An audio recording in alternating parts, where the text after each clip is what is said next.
Oh, fuck off.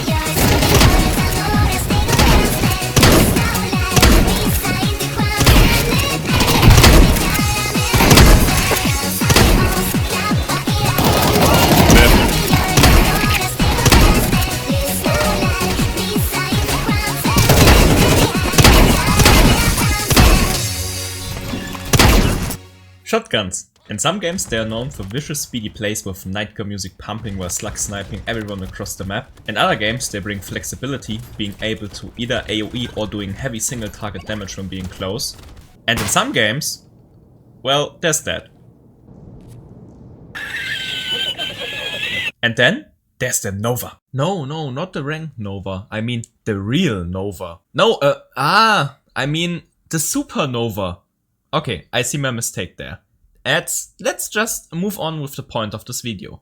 And to find the perfect starting point, we want to look at the comment from last time on our XM video. Nova bigger as XM. Well, yes, but also no. Let me explain what I mean by that. And I must know it since I'm the Nova guy. It's great you play like 4 matchmakings with Nova only in CS2 and your profile starts looking like this. Let's take a closer look at these two guns.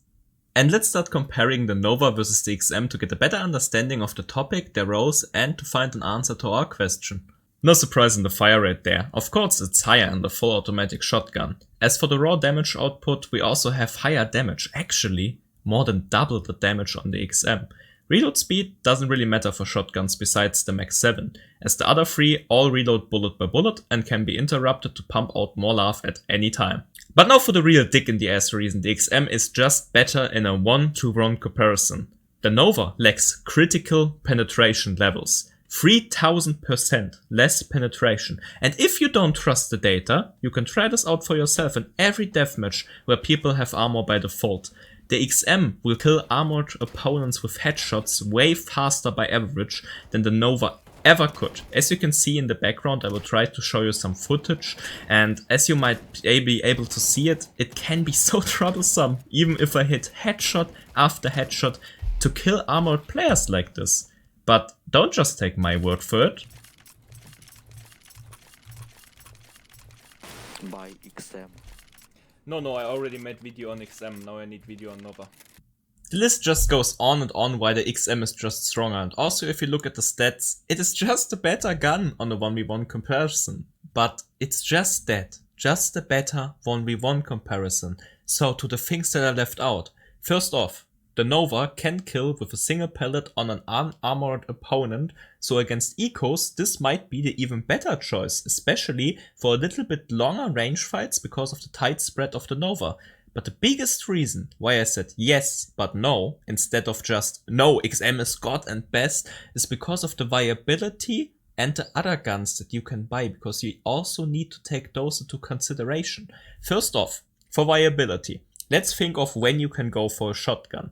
T-side is most likely a terrible idea. You want to hold close angles with the shotgun and in the best case have the enemy walk into your loathing embrace of your shotgun barrel. Now we are going to do something interesting and very important. Let's look at the pricing instead of the stats themselves and start comparing the guns once more.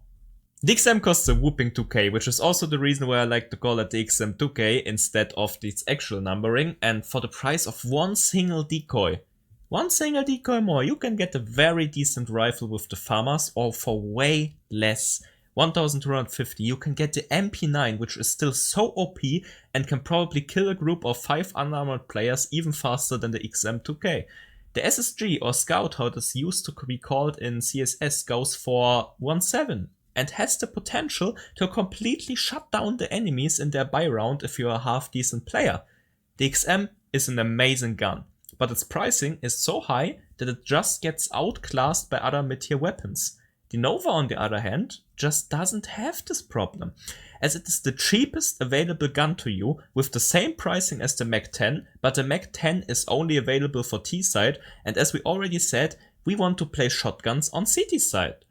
With its $900 income bonus that shotgun comes with, or all shotguns come with, it basically costs you $150 if you manage to pick up a single kill, which is basically the most cheap gun, even cheaper than the Glock or USP.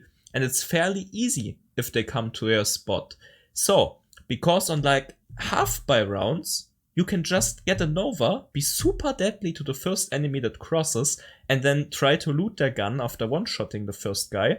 And if you die without managing to do anything, you didn't commit $2k, so you can still buy the next round full normal buy. And yeah, it is just the pricing that makes the Nova a superior weapon in your matchmaking games. But it's just the pricing and for sure not the stats.